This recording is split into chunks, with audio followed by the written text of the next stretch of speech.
Yeah. So again, Nuno, Giorgio, thank you so much for the panel and for the entire conference.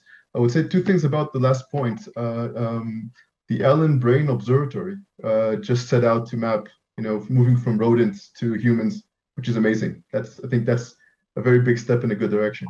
And also, just yesterday, I think in Science there was an article published about in vivo direct imaging of neural activity at high temporal precision using fMRI, which is amazing, right? So I think we're really moving in a good direction, um, and it seems that I think one of the points that I hear from this panel, and I think I'm going to try to implement in our activities, is really thinking about more neurotech in more of the ethical standpoint or context.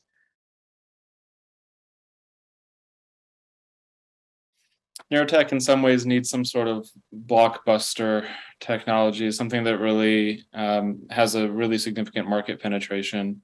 And I think Ricardo talked a little bit earlier about what some of those might look like, whether it's this killer app for like a high need specific thing, or whether it's this tool that really kind of like permeates life because it's useful in many different ways.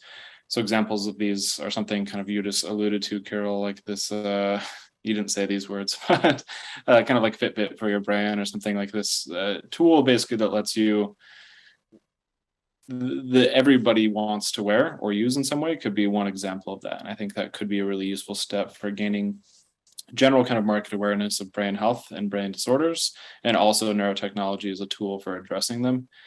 But I think when you really get into and look at most of the applications that we talk about, we really focus on medical devices and brain disorders. But the things that tend to take off are things that people want to use for fun. And so if we can find a way to make it engaging and interactive, I think that's the tool that needs to be kind of made next. Yeah, I was just, so just think about what Nick just said, and I think is absolutely right. I think we need to have something that, permeates, and it's interesting, easy to use, and appealing, and can catch fire, quickly enough, but brings enough value, that gets it out there. Because even if we do it, and financial would be definitely beneficial if we do it on a medical space, and health-wise would be beneficial, but it's still going to be a specific niche to have something that really, goes, and really catches fire within the population as a large, level of disruption. We need to have something like that. The other thing, last thing, was what Asaf, brought up in terms of bioethics and neuroethics. I think that's absolutely critical. I was lucky to be invited, but about a year ago or so, to a panel that the Bankinter Foundation organized on the future of neuroscience. And one part of the group that was invited was exactly that, was strong little minds trying to discuss, what can we do in terms of bioethics. That can be a very rapid, slippery slope.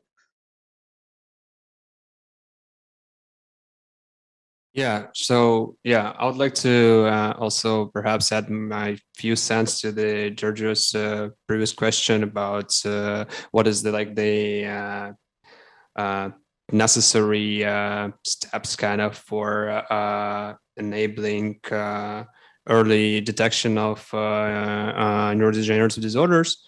And from my perspective, the technology here is necessary, but not sufficient element as well. So I think it also requires the change in mindset, and because if the person doesn't have genetic predisposition for the certain disorder, and if doesn't have any symptoms, then how would he get motivated to go for this for any kind of brain screening